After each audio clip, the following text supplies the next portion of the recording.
Hello friends, this is CA Manali बोड़ा, your teacher, your friend.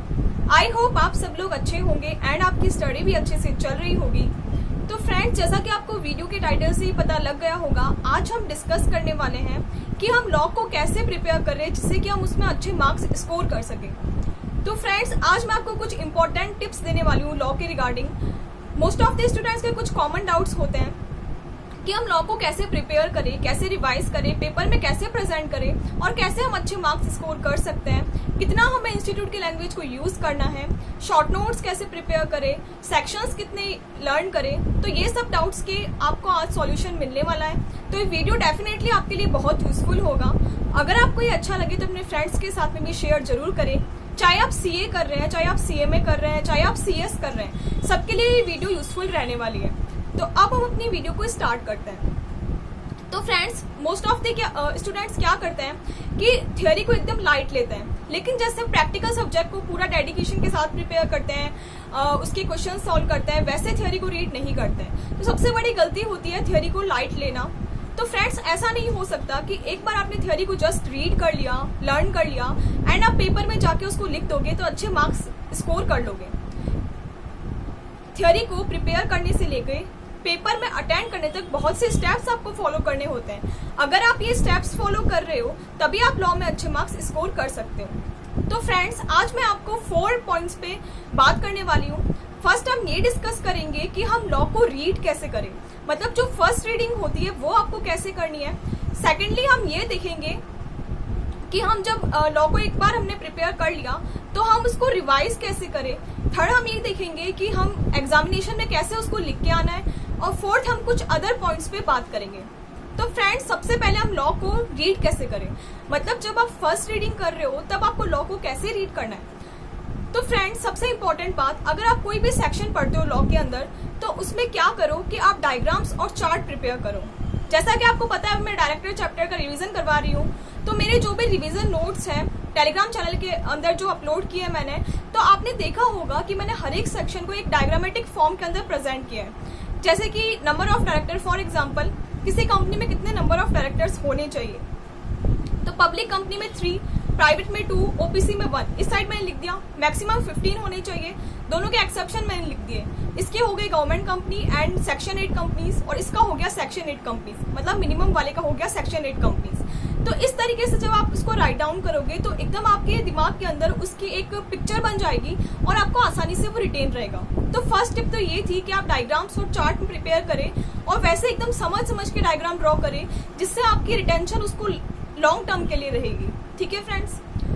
Second thing आती है कि जब भी आप किसी चैप्टर को कंप्लीट करते हो तब उसको पढ़ के एकदम से छोड़ना नहीं है। जैसे ही आपने एक चैप्टर कंप्लीट किया, फॉर एग्जाम्पल हमने डायरेक्टर चैप्टर कंप्लीट किया, तो उसके जस्ट बाद उसके जो भी क्वेश्चंस हैं, चाहे वो इंस्टीट्यूट के पीएम के क्वेश्चन है या फिर आप किसी टीचर की अगर बुक फॉलो कर रहे हो, तो इमीडिएटली उसके सारे क्वेश्चन सॉल्व करके देखो।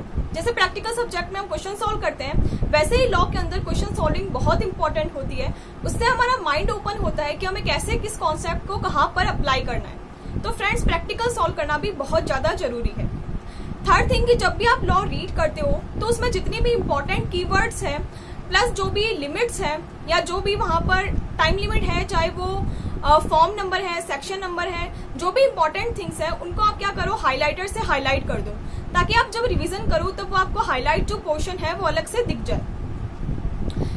फोर्थ थिंग फ्रेंड्स, कि जब भी आप कोई सेक्शन रीड करते हो, मान लो rotational director, retirement by rotation एक सेक्शन था, उसमें भी आपने मैंने एक स्टिकी नोट देखा होगा जो मैंने बुक के जस्ट साइड में लगाया हुआ था। उसमें मैंने ऐसे लिख लिया कि रोटेशन कैसे होगा, तो total number of director minus independent director into 2/3 करना है, उसका अपर राउंड ऑफ करना है। अब जो आया उसका 1/3 करके नॉर्मल राउंड ऑफ। तो आप देखो फ्रेंड्स, मैंने कब लॉ रीड किया था, 1 साल हो गया मुझे सीए बने हुए, लेकिन ये रोटेशनल डायरेक्टर का प्रोविजन मुझे आज तक याद है। ऐसा क्यों? क्योंकि मैंने स्टिकी नोट पे उसके एग्जाम्पल के थ्रू समझाया था, अपने आप को समझाया हुआ था, जिससे कि मुझे आज तक वो रिटेन है। तो ऐसा आप करोगे तो लॉ आपको रिटेन भी रहेगी। ठीक है फ्रेंड्स।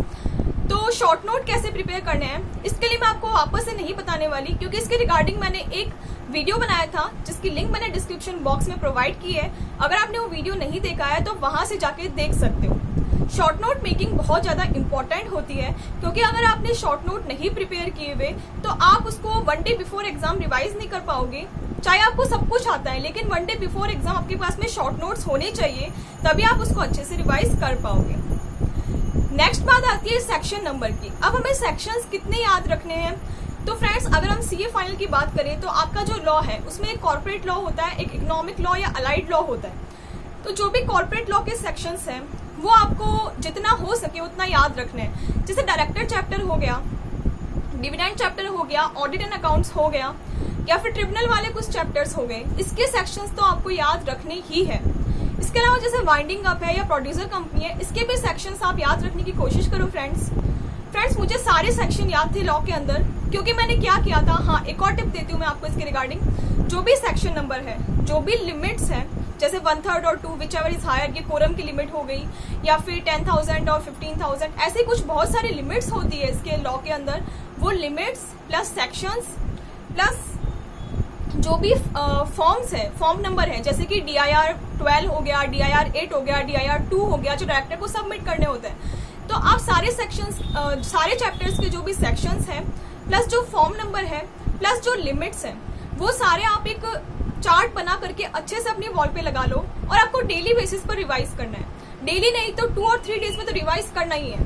फ्रेंड्स, मैं ये हमेशा करती थी, जिससे मुझे लॉ के सारे सेक्शंस लर्न थे, सारे फॉर्म नंबर लर्न थे, और सारी लिमिट्स भी मुझे लर्न थी। तो ऐसा आप बिल्कुल करो, ऐसा लगा अपनी वॉल पे लगा लो और उसको रिवाइज करते रहो रेगुलर बेसिस पे। ठीक है फ्रेंड्स, नेक्स्ट हम बात करेंगे कि हम लॉ को रिवाइज कितने टाइम्स करना है। तो फ्रेंड्स, किसी भी सब्जेक्ट के रिवीजन के लिए मैं आपको बोलूंगी उसका 3 टाइम रिवीजन इनफ होता है। फर्स्ट टाइम में क्या होता है कि आप चीजों को समझते हो, कॉन्सेप्ट को समझते हो, उसके क्वेश्चन सॉल्व करते हो, इंपॉर्टेंट क्वेश्चन मार्क करते हो।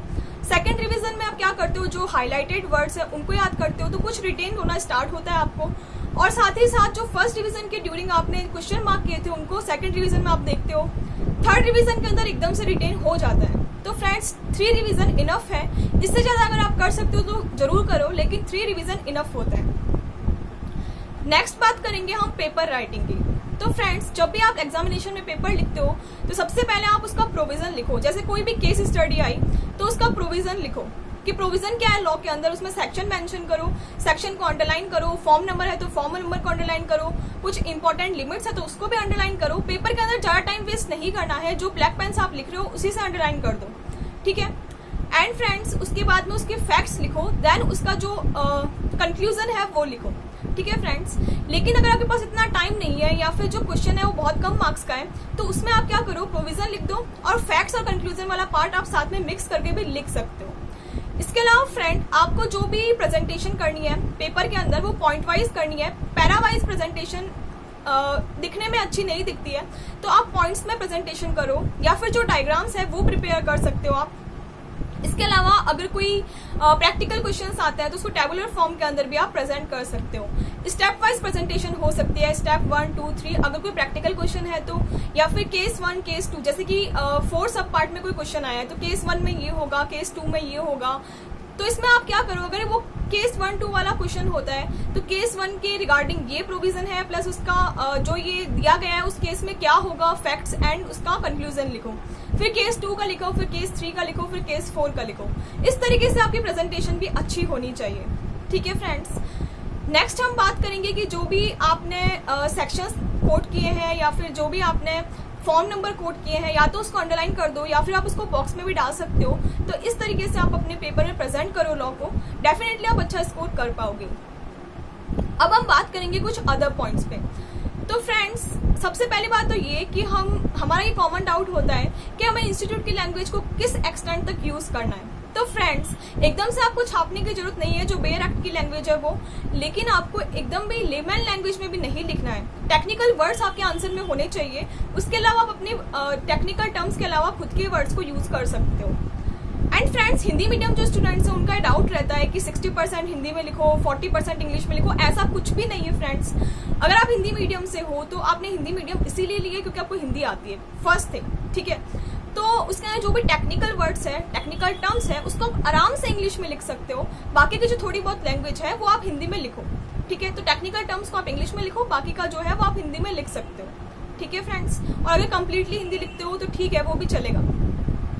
एंड फ्रेंड्स, नेक्स्ट थिंग जिस पे मुझे बात करनी थी वो ये है कि टाइम मैनेजमेंट। हाँ फ्रेंड्स, जब भी आप पेपर लिखते हो तो उसमें आपका टाइम मैनेजमेंट होना चाहिए। ऐसा नहीं है कि आपका जो पेपर है वो छूट जाए। तो फर्स्ट के जो 15 मिनट्स मिलते हैं आपको पेपर के लिए, तो उन 15 मिनट्स के अंदर आप सब पूरा, अगर एक क्वेश्चन है तो पूरा रीड नहीं कर सकते हो। तो बस आप ये देख लो कौन सा जो क्वेश्चन है वो किस टॉपिक से है और क्या आपने वो रीड किया हुआ है, तो आपको पता लग जाएगा कि आपको 5 में से कौन से 4 क्वेश्चन करना है या फिर 6 में से कौन से 5 क्वेश्चन, जो भी केस है वैसा करना है। तो आप इस तरीके से सेलेक्ट कर सकते हो उन 15 मिनट्स के ड्यूरिंग, ठीक है फ्रेंड्स। इसके अलावा कोई भी टॉपिक स्किप मत करो, चाहे आप उसका बेसिक आइडिया ले रहे हो, लेकिन आपको हर एक टॉपिक का बेसिक आइडिया होना चाहिए। आई थिंक मैंने सारे पॉइंट्स कवर कर लिए हैं।